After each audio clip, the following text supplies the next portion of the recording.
ഗാന്ധിയുടെ പേരുകൾ എന്ന ഈ സെഷനിലേക്ക് ആമുഖങ്ങളോ പരിചയപ്പെടുത്തലുകളോ ആവശ്യമില്ലാത്ത മലയാളി എഴുത്തുകാരൻ സക്രിയമായി നടക്കുന്ന സംഭാഷണത്തിലേക്ക് എല്ലാവർക്കും സ്വാഗതം. സക്രിയക്കും സ്വാഗതം.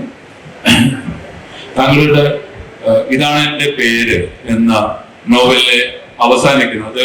അവിടെ ആ നോവലിൽ ഒരിടത്തും ഗോഡ്സെ എന്ന പേര് ഉപയോഗിക്കാതെ അവസാനം ഈ ഘാതകനോട് നിങ്ങളുടെ പേരെന്താണ് എന്ന് പലതരം പേരുകൾ അയാൾക്ക് ആ നോവലിൽ വരുന്നുണ്ട്. അവസാനം അയാൾ പറയുന്നുണ്ട്, അത്ര നമുക്ക് സൗകര്യത്തിന് അല്ലെങ്കിൽ നിങ്ങൾക്ക് എല്ലാവർക്കും മനസ്സിലാകാവുന്ന ഒരു പേരിൽ എന്നെ വിളിക്കാം, മോഹൻദാസ് എന്നാണ് എൻ്റെ പേര് എന്ന് പറയുന്നുണ്ട്. ഗോഡ്സെ പറയുന്നുണ്ട്. ഗോഡ്സെ പറയാണ് എന്റെ പേര് മോഹൻദാസ് എന്നാണ് എന്ന്. അപ്പോ വാസ്തവത്തിൽ സക്കറിയ അവതരിപ്പിക്കുകയോ അല്ലെങ്കിൽ മനസ്സിലാക്കുകയോ ചെയ്തിട്ടുള്ള ഈ മോഹൻദാസ് ആരാണ്? അത് നമ്മൾ പറയുന്നത് മോഹൻദാസ് കരംചന്ദ് ഗാന്ധി എന്ന മനുഷ്യനെ പറ്റിയാണ്. ഞാൻ മനസ്സിലാക്കുന്നതോളം ആഫ്രിക്കയിൽ ഒരു വക്കീലായിട്ട് പോയിട്ട് പലതരം അവനവന്റെ മേലും സമൂഹത്തിലും പലതരം പരീക്ഷണങ്ങളും ഒക്കെ നടത്തി ഇന്ത്യയിലേക്ക് തിരിച്ചു വന്നു. ഗാന്ധിജിക്ക് ഇന്ത്യക്ക് സ്വാതന്ത്ര്യം നേടാനായിട്ട് എനിക്ക് തോന്നുന്നില്ല അദ്ദേഹം ഇന്ത്യൻ സ്വാതന്ത്ര്യത്തിന്റെ നേതാവാകാനാണ് ആഫ്രിക്കയിൽ നിന്ന് കഷ്ടപ്പെട്ടു വന്നത് എന്ന് ഞാൻ കരുതുന്നു. ഇന്ത്യൻ സ്വാതന്ത്ര്യത്തിന് വേണ്ടി എന്ത് ചെയ്യാൻ കഴിയും എന്നുള്ള ഇതോടുകൂടി വന്ന ഒരു മനുഷ്യൻ. എന്നെ സംബന്ധിച്ചോളം മുസഫറെ മോഹൻദാസ് കരംചന്ദ് ഗാന്ധി എന്ന് പറയുന്ന മനുഷ്യന് അടിസ്ഥാന ക്വാളിഫിക്കേഷൻ ഏറ്റവും ലഘുവായിട്ട് പറഞ്ഞാൽ ഇന്ത്യക്ക് സ്വാതന്ത്ര്യം നേടിത്തരാൻ സഹായിച്ച പ്രധാനപ്പെട്ട മനുഷ്യൻ എന്നുള്ളതാണ്. ഇതാണ് ഗാന്ധിജിയുടെ ഇന്ത്യ എന്ന രാഷ്ട്രത്തെ സംബന്ധിച്ചിടത്തോളമുള്ള അടിസ്ഥാന നിർവചനം. അതിനപ്പുറത്തോട്ട് അദ്ദേഹത്തിന് പല പല മാനങ്ങളുണ്ട്. ആധ്യാത്മികമായ മാനങ്ങള്, തത്വചിന്താപരമായ മാനങ്ങള്, ജീവിതത്തിൽ നയിക്കേണ്ട വളരെ എന്താ പറയേണ്ടത് ഏറ്റവും കൂടുതൽ ഡിസിപ്ലിനും അച്ചടക്കത്തോടു കൂടിയും ഈ അവനവന്റെ ജീവിത സുഖങ്ങൾ കളഞ്ഞും ജീവിക്കുന്ന മറ്റൊരു മാതൃക. അതൊക്കെ ഇന്ത്യൻ ഋഷി പാരമ്പര്യത്തിൽ നിന്നൊക്കെ അദ്ദേഹം എടുത്തതായിരിക്കും. അപ്പൊ ഇങ്ങനെയെല്ലാം ഉള്ള ഒരു ഗാന്ധിയിലൂടെ ഉണ്ട്. അപ്പൊ എന്നെ സംബന്ധിച്ചോളം ഗാന്ധിക്ക് ഒരൊറ്റ നിർവചനമേ ഉള്ളൂ, ഒറ്റ ക്വാളിഫിക്കേഷനേ ഉള്ളൂ, ഇന്ത്യക്ക് സ്വാതന്ത്ര്യം നേടിത്തരാൻ അക്കാലത്ത് മറ്റാരെക്കാളും ഏറെ അധ്വാനിക്കുകയും അല്ലെങ്കിൽ നെഹ്റുവിനെ പോലെയും പട്ടേലിനെ പോലെയും ഉള്ളവർക്ക് നേതൃത്വം കൊടുക്കാനുള്ള ഒരു ആന്തരിക ശേഷി സൃഷ്ടിച്ച് അത് ചെയ്യുകയും ചെയ്ത ഒരു മനുഷ്യൻ എന്നാണ് ഞാൻ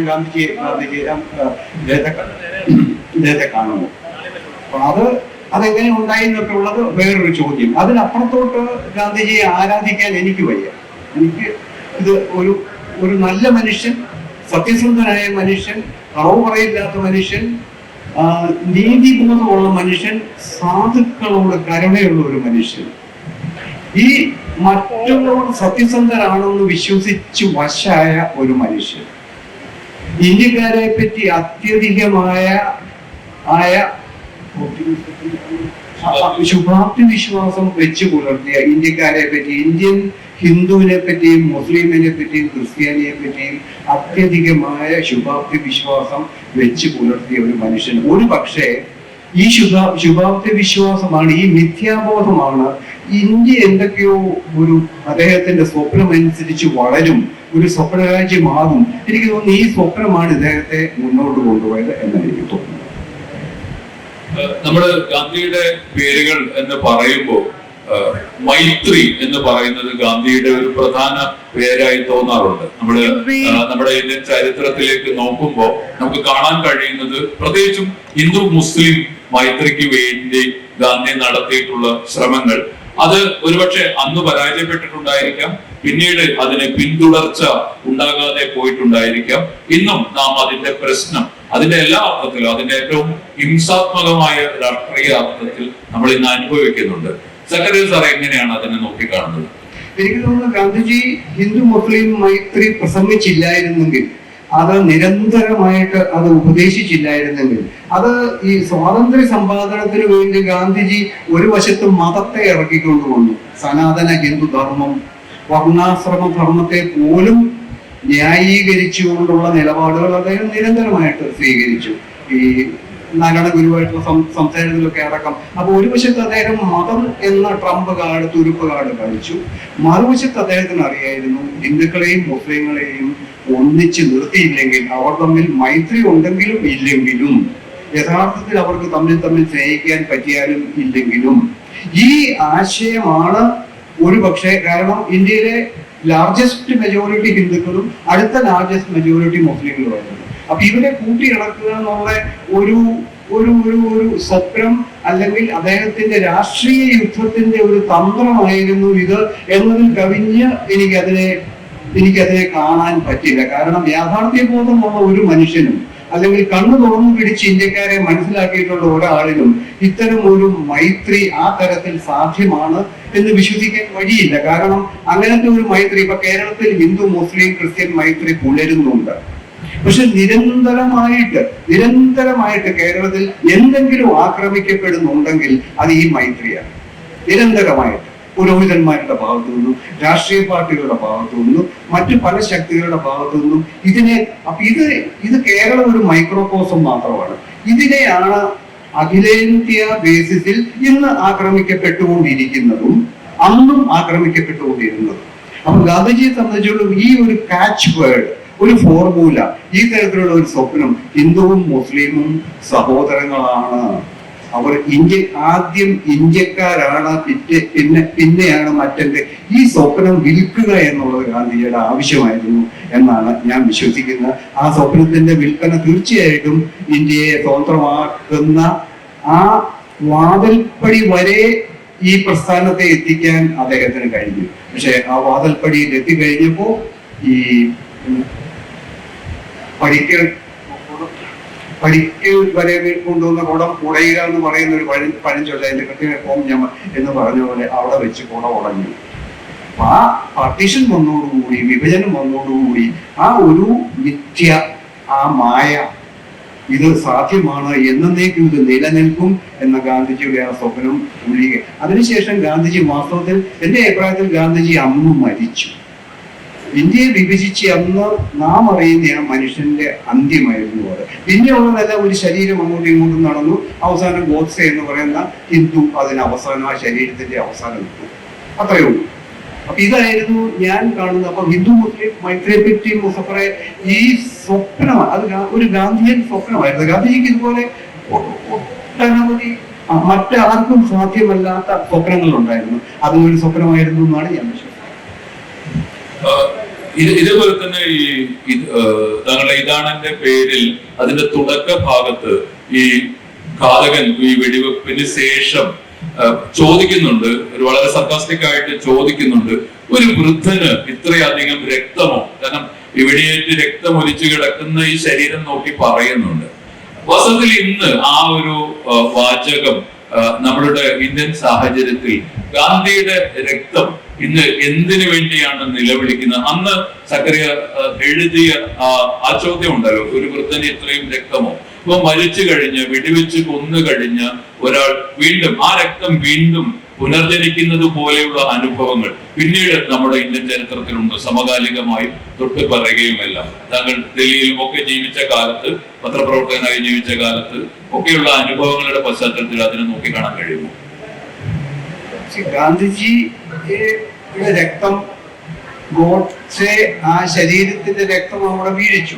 ഗാന്ധിജിയുടെ ജീവിതത്തിന്റെ ഒരു അവസാനം ഗോഡ്സെയുടെ തോക്കിലെ എനിക്ക് തോന്നുന്നു ഇപ്പം 3 വെടിയുണ്ട ഉണ്ടായി. ഒരൊറ്റ വെടിയുണ്ടയിൽ അത് കലാശിച്ചു, വളരെ അടുത്തു നിന്നുള്ള ഒരൊറ്റ വെടിയുണ്ടയിൽ അത് കലാശിച്ചു.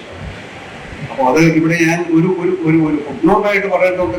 ഗോഡ്സെയുടെ കോടതിയിൽ കൊടുത്ത സത്യവാങ്മൂലം നിങ്ങൾ എത്ര പേര് വായിച്ചിട്ടുണ്ടാവും? അത് വായിക്കേണ്ട ഒരു ഡോക്യുമെന്റ് ആണ്. എങ്ങനെയാണ് ഒരു പക്ഷേ അതിനകത്ത് കൃത്രിമമായ യുക്തികൾ പിന്നീട് കുത്തിച്ചെലുത്തിയിരിക്കാൻ ഗോഡ്സെ, പക്ഷെ അടിസ്ഥാനപരമായിട്ട് ആ മനുഷ്യൻ എന്തുകൊണ്ട് ഗാന്ധിജിയെ കൊന്നു എന്ന് ചോദിച്ചാൽ അവിശ്വസനീയമായ ഒരു മതവാദത്തിന്റെ പകയാണ് അതിന്റെ ഇതിലുള്ളത്. ഹിന്ദു സമൂഹത്തെ ചതിച്ച വ്യക്തി എന്നുള്ളതാണ്, മറ്റൊന്നുമല്ല. അപ്പൊ ആ രീതിയിലുള്ള ഒരു വിഷം നിറഞ്ഞ ഒരു പ്രവൃത്തിയിൽ നിന്നാണ് ഗോഡ്സെയുടെ ഗാന്ധിവധം നടക്കുന്നത്. ഗോഡ്സെ ആരായിരുന്നു, അദ്ദേഹത്തിന്റെ മുൻ പാരമ്പര്യങ്ങൾ എന്തായിരുന്നു, ആ കഥയിലേക്കൊക്കെ നമ്മൾ ഇവിടെ കടക്കേണ്ട കാര്യമില്ല. ആ കഥകൾ വളരെ വെള്ളമാണ്. അതിന്റെ ഗോഡ്സെയുടെ തൊട്ടു പിന്നിലുള്ള ശക്തികൾ ആരായിരുന്നു എന്നൊക്കെ ഉള്ളത്. ഏതായാലും ഈ മനുഷ്യന്റെ ആ രക്തം ഒരിക്കലും ഗാന്ധിജി അദ്ദേഹം ജീവനോടെ ഇരുന്ന കാലത്ത് പോലും ഗാന്ധിജി ഒരു ഇന്ത്യൻ ഹിന്ദുക്കൾക്കോ മുസ്ലിങ്ങൾക്കോ സർവസമ്മതനായ ഒരു മനുഷ്യനായിരുന്നില്ല.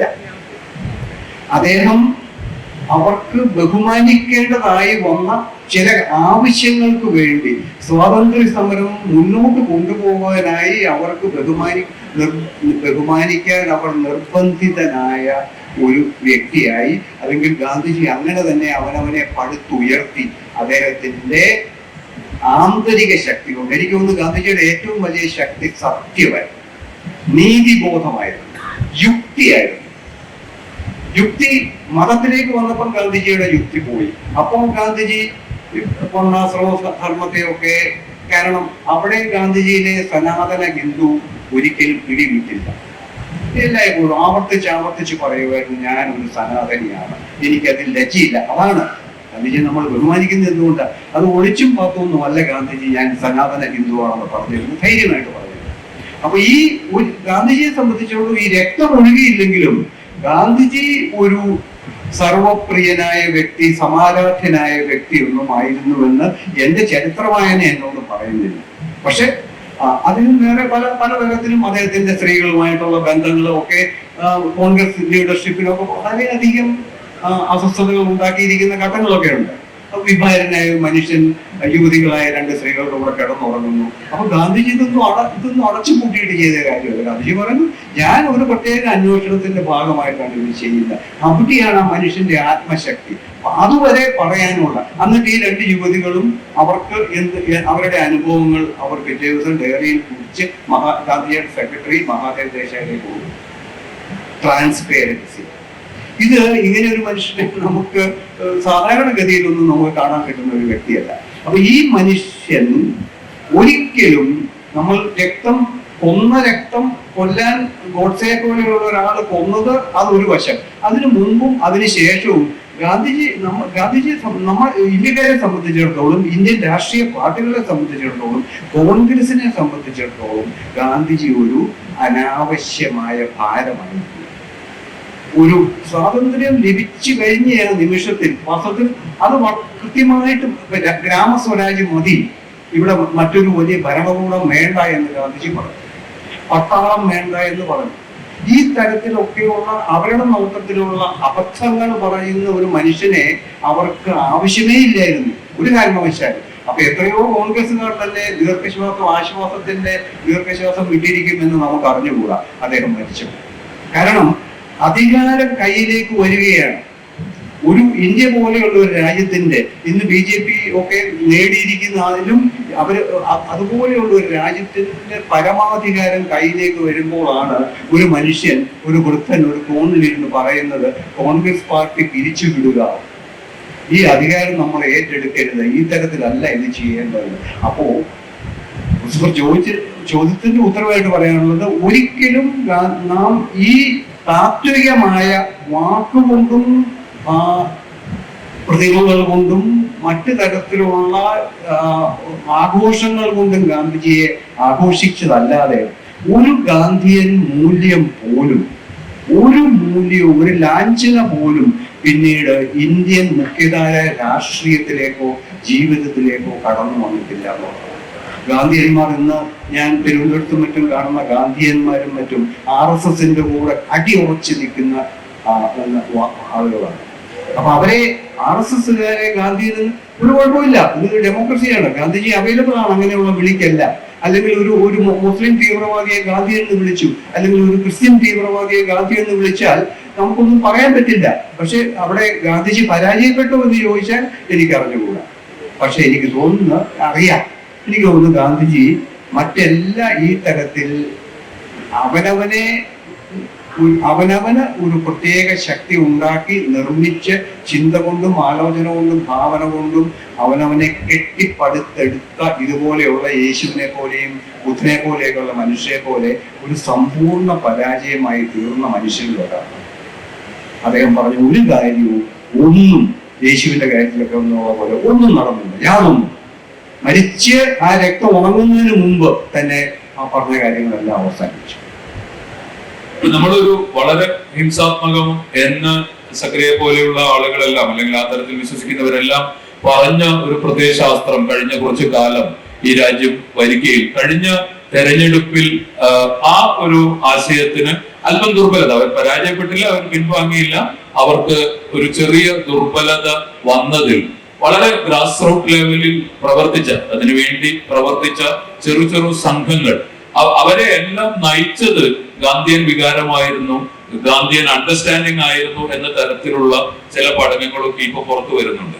അതുകൊണ്ട് ഈ ഗാന്ധിയുടെ സെക്രട്ടറി സാർ പറയുന്ന ഈ സമ്പൂർണ്ണ പരാജയത്തിന് ഇന്നത്തെ കാലത്ത് വളരെ ഹിംസാത്മകമായി മാറിക്കഴിഞ്ഞ ഒരു കാലത്ത് അതിന് മറ്റൊരു ജന്മമുണ്ടോ, മറ്റൊരു ജീവിതമുണ്ടോ?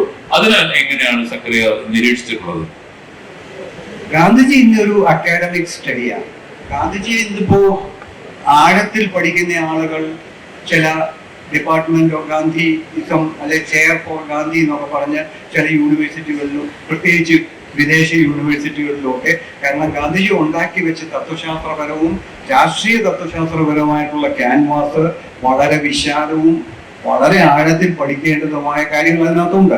അതിലേക്കൊന്നും നമുക്ക് ഇന്നിപ്പോൾ ഇവിടെ കടന്നു പോകാൻ ഞാൻ അതിൽ വിദഗ്ധനുമല്ല. ഇപ്പൊ രാമചന്ദ്ര ഗുഹയെ പോലെയൊക്കെയുള്ള ആഴത്തിൽ പഠിച്ചിട്ടുള്ള ആളുകളുണ്ട്, അത് മുഴുവനും വിശദമായിട്ട് പഠിച്ചിട്ടുണ്ട്. ഒരുപക്ഷെ ഇന്ന് പോസ്റ്റ് ഇൻഡിപെൻഡൻസ് കാലത്ത് ഗാന്ധിജി ഏറ്റവും വിശാലമായും ആഴത്തിലും പഠിച്ചിട്ടുള്ള മനുഷ്യനാണ് രാമചന്ദ്ര ഗുഹ.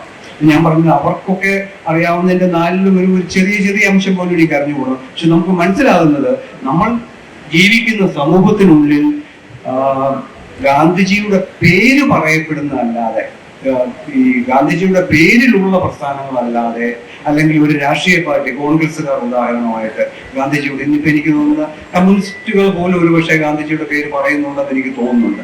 അപ്പൊ ആ രീതിയിൽ ഒരു ഉപയോഗിക്കാൻ ഒരു പേര് എന്നുള്ളതിൽ കവിഞ്ഞ് ഗാന്ധിജി അസ്തമിച്ചു. ഈ ലോകത്തിൽ ഇന്ത്യയെ സംബന്ധിച്ചിടത്തോളം ഗാന്ധിജി അസ്തമിച്ചു എന്നാണ് ഞാൻ വിശ്വസിക്കുന്നത്. അതൊരു അത് എനിക്കറിഞ്ഞുകൂടാ അതിനെ എങ്ങനെയാണ് നമ്മൾ കാണേണ്ടത്.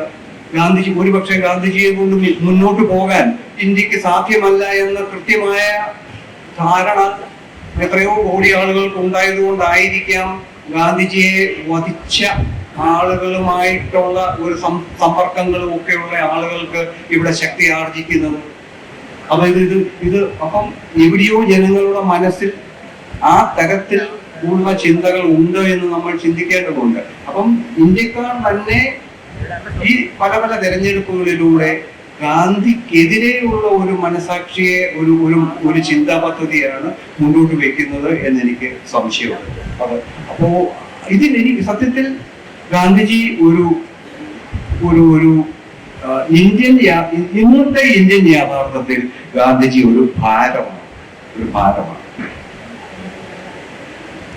അങ്ങനെ സാർ പറയുമ്പോൾ തന്നെ ഈ ഇന്ന് ലോകത്തിന്റെ പല ഭാഗങ്ങളിൽ, ഇന്ത്യ ഉൾപ്പെടെയുള്ള സ്ഥലങ്ങളിൽ മിനിമലിസം എന്നൊരു ആശയം, അതായത് ഇന്ന് ഏറ്റവും ഹിംസയുടെ ഏറ്റവും ഒരു സ്രോതസ്സായിട്ട് പ്രവർത്തിക്കുന്ന വിപണിയുമായുള്ള പോരാട്ടത്തിന് മിനിമലിസം മാത്രമേ സഹായിക്കുന്നു എന്ന് വിശ്വസിക്കുന്നവരും അത്തരത്തിലുള്ള ചെറിയ സംഘങ്ങളായിരിക്കും, എണ്ണം കുറവായിരിക്കും.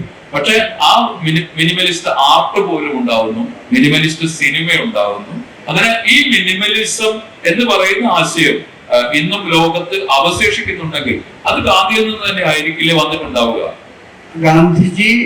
ഗാന്ധിയിൽ നിന്നും ഗാന്ധിയുടെ ചില ഗുരുനാഥന്മാരിൽ നിന്നും കൂടെയാണ് അത് വരുന്നത്. ഇപ്പൊ ടോൾസ്റ്റോയ് ഉദാഹരണമായിട്ട്, റസ്കിൻ ഉദാഹരണമായിട്ട്, വാൽഡൻ എഴുതിയ തോറോ ഉദാഹരണമായിട്ട്, ഇവരിൽ നിന്നെല്ലാം ഗാന്ധിജി പഠിച്ചു. അവരുടെ കൂടി സ്വാധീനത്തിലാണ് ഗാന്ധിജി മിനിമലിസം പോലെയുള്ള പരിത്യാഗം അല്ലെങ്കിൽ വേറെ ഒരു വാക്ക് അദ്ദേഹം ഉണ്ടാക്കിയിരുന്നു. ഈ പരിത്യാഗത്തിന്റെ ഒരു മാനസികാവസ്ഥ ഗാന്ധിജി നിർമ്മിച്ചത്. പക്ഷെ അത് ഗാന്ധിജിയാണ് അത് ഏറ്റവും കൂടുതൽ ജനങ്ങളുടെ ഇടയിലേക്ക് അത്തരം ഒരു ചിന്ത കൊണ്ടുവന്നത്. പക്ഷേ ആ തരത്തിലുള്ള ചെറിയ ചെറിയ ആശയങ്ങൾ ചില പോക്കറ്റുകളിൽ നിലനിൽക്കുന്നുണ്ട് എന്നുള്ളത് വാസ്തവമാണ്, അവിടെയും ഇവിടെയും ഒക്കെ. പക്ഷേ ഞാൻ പറയുന്നത് ഇന്ത്യ എന്ന രാഷ്ട്രത്തിന് ഇന്ന് സംഭവിച്ചുകൊണ്ടിരിക്കുന്ന ഒരു കാര്യവും, ഈ രാഷ്ട്രത്തിൽ സാമ്പത്തികമായിട്ട് സംഭവിച്ചുകൊണ്ടിരിക്കുന്ന കാര്യങ്ങൾ, ഇവിടുത്തെ ഈ മഹാസാമ്പത്തിക ശക്തികൾ വളർന്നു വികസിച്ച് ചില വ്യക്തികളുടെ കയ്യിലേക്ക് ഇന്ത്യയുടെ സമ്പത്ത് മുഴുവനും തള്ളിക്കൊണ്ടുപോകുന്ന ഇതുപോലെയുള്ള കാര്യങ്ങൾ, ഇതെല്ലാം മറുവശത്ത് ഗാന്ധി വിശ്വസിച്ച അഹിംസ അടക്കമുള്ള എല്ലാ കാര്യങ്ങളോടും എതിർപ്പുള്ള ശക്തികളിലൂടെ വളരുന്ന ഒരു കാലത്ത് ഈ പറഞ്ഞ കാര്യങ്ങൾക്ക് ഒരു ഗാന്ധിജിയുടെ അപ്രസക്തിയാണ് ഇത് കാണിക്കുന്നത്. അതേപോലെ തന്നെ ഒരു ഗാന്ധി അംബേദ്കർ സംവാദമെന്നോ അല്ലെങ്കിൽ അഭിമുഖം നിൽക്കുന്ന തരത്തിലുള്ള ഒരു ആശയലോകം കൂടി ഉണ്ടാകുന്നുണ്ട്. താങ്കൾ തീർച്ചയായിട്ടും നിരീക്ഷിച്ചിട്ടുണ്ടാകും. ഇപ്പം റിയാസ് കോമോവിന്റെ കലാരൂപ് അദ്ദേഹം ഉണ്ടാക്കിയിട്ടുള്ള കലയിൽ ഉൾപ്പെടെയുള്ള, അതായത് ഗാന്ധി അംബേദ്കറായി മാറുന്നതും അംബേദ്കർ ഗാന്ധിയായിട്ട് മാറുന്നതും പോലെയുള്ള ആശയങ്ങളുണ്ട്. അംബേദ്കറൈറ്റുകൾ ഒരിക്കലും ഗാന്ധിയെ അംഗീകരിക്കുന്നില്ല. ഗാന്ധി ഒരു വലിയ ജാതിവാദി ആയിരുന്നു എന്ന ആശയത്തിൽ തന്നെ അവർ ഉറച്ചു നിൽക്കുകയും ചെയ്യുന്നുണ്ട്. ഈ ഗാന്ധി അംബേദ്കർ മുഖാമുഖത്തെ സക്കറിയ എങ്ങനെയാണ് ഇന്ന് നിരീക്ഷിക്കുന്നത്? അംബേദ്കർ ഗാന്ധിജിയെ കൃത്യമായിട്ട് മനസ്സിലാക്കിയ ഒരു മനുഷ്യനായിരുന്നു. അപ്പൊ അത് ഒരു ദളിതൻ എന്നുള്ള നിലയ്ക്കും ഗാന്ധിജിയുടെ യുക്തിക്ക് നിരക്കാത്ത, ഞാൻ ഗാന്ധിജിക്ക് യുക്തിയുള്ളവനായിരുന്നു എന്ന് പറഞ്ഞെങ്കിലും യുക്തിക്ക് നിരക്കാത്ത നിലപാടുകൾ മതവും മതവിശ്വാസവും ലേക്ക് വന്നു കഴിയുമ്പോൾ ഗാന്ധിജി യുക്തിക്ക് നിരക്കാത്ത നിലപാടുകളുടെ അടിമയായി മാറുക എന്നുള്ളത് അദ്ദേഹം വളരെ സത്യസന്ധമായിട്ട് ചെയ്തിരുന്ന. അപ്പോൾ അംബേദ്കറൈറ്റ്സ് ഗാന്ധിജിയെ ഒരു ജാതിവാദി എന്ന് വിളിച്ചാൽ വർണ്ണാശ്രമ ധർമ്മത്തിൽ ഉറച്ചു വിശ്വസിച്ച ഒരാളെന്നുള്ള നിലയ്ക്ക് ഗാന്ധിജി ഒരു ജാതിവാദിയായിരുന്നു. അതിനെപ്പറ്റി നമ്മൾ എന്ത് ചെയ്യും, അതിനെ എങ്ങനെയാണ് കാണേണ്ടത്? ഇത്രയും മഹാനായ ഒരു മനുഷ്യന്റെ ആകമാനമായ ആ സ്വത്വത്തിനുള്ളിൽ ഈ ജാതിവാദത്തെയും ഈ തരത്തിലുള്ള ഒരു തീവ്ര മതവിശ്വാസത്തെയും എങ്ങനെയാണ് നമ്മൾ പ്ലേസ് ചെയ്യേണ്ടതെന്നുള്ളത് നമ്മുടെ ചുമതലയാണ്. നമുക്കതിനെ അത് ഏത് തരത്തിൽ അത് കൈകാര്യം ചെയ്യാൻ പറ്റും എന്നുള്ളതൊന്നും നമുക്ക് ഒരിക്കലും പറയാൻ പറ്റില്ല. അത് ഇന്ത്യക്കാരുടെ ചുമതലയാണ്. അല്ലെങ്കിൽ ആ രീതിയിൽ എനിക്കറിഞ്ഞുകൂടെ രാമചന്ദ്രൻ ഗുഹയൊക്കെ അതിനെ പ്ലേസ്, പലപ്പോഴും ആരും ഇതിനെ അഭിമുഖീകരിക്കാറില്ല. ഗാന്ധിജിയിലെ ജാതി അതിനെ കൃത്യമായിട്ട് അതൊന്നും ഇന്ന് വാസ്തവത്തിൽ അംബേദ്കർ റൈറ്റിംഗിൽ നിന്നും മറ്റും പുറത്തേക്ക് വരാറില്ല. വളരെ കൃത്യമായിട്ട് അളന്നു തൂക്കി ഗാന്ധിജിയെ പറ്റി സംസാരിച്ചിട്ടുണ്ട്, ഗാന്ധിജിയുടെ ഈ വശത്തെ പറ്റി. ഇത് വെച്ചുകൊണ്ട് തന്നെ അംബേദ്കർക്ക് ഗാന്ധിജിയോട് യാതൊരു വക പ്രത്യേകമായ ഒരു ആരാധനയില്ലാത്ത മനുഷ്യനായിരുന്നു. അംബേദ്കർ അത് തുറന്നു പറഞ്ഞിട്ടുണ്ട്, ഞാൻ ഈ മനുഷ്യനെ ആരാധിക്കുന്നില്ല, ഞാൻ ബഹുമാനിക്കുന്നുണ്ട്, എനിക്ക് അതിന്റെ അപ്പുറത്തോട്ട് വേറൊന്നും ഇല്ല. അത് അംബേദ്കറുടെ വളരെ ഒരു മഹത്തായ ഒരു ക്വാളിറ്റി ആയിട്ടാണ് ഞാൻ കാണുന്നത്. ആരാധന എപ്പോഴും നമ്മളെ അന്ധരാക്കും. ഈ ഓരോ മനുഷ്യരെ നമ്മൾ വിഗ്രഹങ്ങളാക്കി പൊക്കി ആരാധിച്ചു കഴിയുമ്പോൾ നമ്മൾ നമ്മുടെ മനസാക്ഷിയുടെ കണ്ണടക്കുകയും ചെവി അടക്കുകയാണ് ചെയ്യുന്നത്. അപ്പൊ അത് നമ്മളോട് തന്നെ ചെയ്യുന്ന വലിയൊരു അപരാധമാണ്. അപ്പൊ ആ രീതിയിൽ ഇപ്പൊ ഗാന്ധിജിയെ ആരാധിച്ച് സംസാരിച്ചു കഴിഞ്ഞാൽ നമുക്ക് കൈയടി കിട്ടാൻ വളരെ എളുപ്പമാണ്. അത് കൈയടി കിട്ടുക, അതിന് എന്താണെന്ന് വെച്ചാൽ അതൊക്കെ വളരെ എളുപ്പമാണ്. ഇന്നത്തെ ഇന്ത്യയിലല്ല. ഇന്നത്തെ ഇന്ത്യയിൽ ഗാന്ധിജിയെ ആരാധിച്ച് സംസാരിച്ചാൽ എന്താണ് സംഭവിക്കുക എന്ന് എനിക്ക് പറയാൻ കഴിയുന്നില്ല. പക്ഷെ അപ്പൊ ഇത് ഈ തരത്തിലാണ് നമ്മൾ ഇതിനെ കാണുന്നത്. അപ്പം അംബേദ്കറുടെ നിരൂപണങ്ങൾ സത്യമാണ് എന്ന് ഞാൻ വിശ്വസിക്കുന്നു. അല്ലെങ്കിൽ അംബേദ്കറൈറ്റ് പറയുന്ന കാര്യങ്ങൾ അതിന്റെ ശുദ്ധമായ ഫോമിൽ എടുത്തു കഴിഞ്ഞാൽ സത്യമാണ് എന്ന് ഞാൻ വിശ്വസിക്കുന്നു. പക്ഷെ അത് ഈ മനുഷ്യനിൽ ഉണ്ടായിരുന്ന ചില കാര്യങ്ങളെ പറ്റിയാണ് അവർ പറയുന്നത്. അതിനെപ്പറ്റി നമുക്ക് ഒന്നും ചെയ്യാൻ പറ്റില്ല. എന്താ ചെയ്യുക? അത് നമ്മൾ തന്നെ ചിന്തിച്ച് എങ്ങനെയാണ് ഇതിനെ കൂട്ടി ഇണക്കേണ്ടത് എന്ന് നമ്മൾ പറയേണ്ടി വരും. നമ്മൾ ചിന്തിക്കുക മാത്രം നമുക്ക് ചെയ്യാൻ പറ്റും. ഈ മനുഷ്യൻ മരിച്ചു, ഈ മനുഷ്യൻ ഇന്ത്യക്ക് വേണ്ടി ചെയ്യാനുള്ള കാര്യം ചെയ്തു, ഇന്ത്യക്ക് സ്വാതന്ത്ര്യം നേടിത്തന്നു. ഇനി എന്ത്? അന്ന് തന്നെ അദ്ദേഹത്തിന്റെ ഏറ്റവും വലിയ സ്വപ്നം ആ ഒരു ഒറ്റ ഇന്ത്യ, ഹിന്ദുവും മുസ്ലിം കൂടി ഒന്നിച്ച് ജീവിക്കുന്ന ഒരു ഇന്ത്യ എന്നുള്ള സ്വപ്നം 1947 ഓഗസ്റ്റ് 15 ഇല്ലാതെയായി, എന്നേക്കുമായി ഇല്ലാതെയായി. അപ്പം അതിനുശേഷം നമ്മൾ ഈ മനുഷ്യരെ കൊണ്ട് എന്ത് ചെയ്യും എനിക്കറിയില്ല. സക്രിയ, ഒരു വലിയ സഞ്ചാരി കൂടിയാണ്, യാത്രികൻ കൂടിയാണ്. ആഫ്രിക്കയിലും ഏഷ്യൻ ആഫ്രിക്കൻ രാജ്യങ്ങളിൽ ഇപ്പോഴും നമുക്ക് ഗാന്ധിയുടെ പലതരം പ്രസൻസ് കാണാൻ കഴിയും. പക്ഷെ മറ്റ് സ്ഥലങ്ങളിൽ ഗാന്ധിയുടെ പ്രസൻസ്, ഗാന്ധിയുടെ ആശയങ്ങൾ, ഏറ്റവും ചുരുങ്ങിയത് ഗാന്ധി പ്രതിമകൾ, ഇങ്ങനെയുള്ള എന്തെങ്കിലും സംഭവങ്ങൾ സക്രിയ ശ്രദ്ധിച്ചിട്ടുണ്ടോ? എനിക്ക് ഒന്ന് നോർവേയുടെ അങ്ങ് അറ്റത്ത് ചെയ്യാൻ പറ്റുന്നുണ്ട് ഗാന്ധിജി പ്രതിമ. എവിടെയൊക്കെയോ ഈ ഗാന്ധിജിയെ ഗൗരവമായിട്ട് എടുത്തു പഠിക്കുന്ന, സിൻസിയർ ആയിട്ട്, ജെനുവിനായിട്ട് ഈ മനുഷ്യന്റെ ഇപ്പം മാർക്സിനെ, അമേരിക്കൻ ക്യാപിറ്റലിസ്റ്റുകൾ, മുതലാളിത്തക്കാര് മാർക്സിനെ പഠിക്കുന്ന പോലെയൊക്കെ ഇവരും ഗാന്ധിജിയെ വളരെ ജെനുവിനായിട്ട് പഠിക്കുന്ന ആളുകൾ ഒരു പ്രതിമ യൂണിവേഴ്സിറ്റി ക്യാമ്പസിലും മറ്റും പ്രതിമയൊക്കെ സ്ഥാപിച്ചിരിക്കുന്ന കണ്ടിട്ടുണ്ട്. അതിനൊന്നും ഒരു അർത്ഥമുണ്ടെന്ന് ഞാൻ കരുതുന്നില്ല. അതുകൊണ്ടാണ് നമുക്കത് കാണുമ്പോൾ അയ്യോ ഗാന്ധിജി ഇവിടെ ഇരിപ്പുണ്ടല്ലോ എന്ന് നമുക്ക് ചിന്തിക്കാം. അത്രമാണ്. നമുക്കിനി 3 മിനിറ്റ് മാത്രമേ ഈ സെഷനിൽ അവസാനിക്കുന്നുള്ളൂ. സദസ്സിൽ നിന്ന് തീർച്ചയായിട്ടും സക്കരയ്ക്ക് നേരെ ചില ചോദ്യങ്ങൾ ഉണ്ടാകും എന്ന് ഞാൻ വിചാരിക്കുന്നു.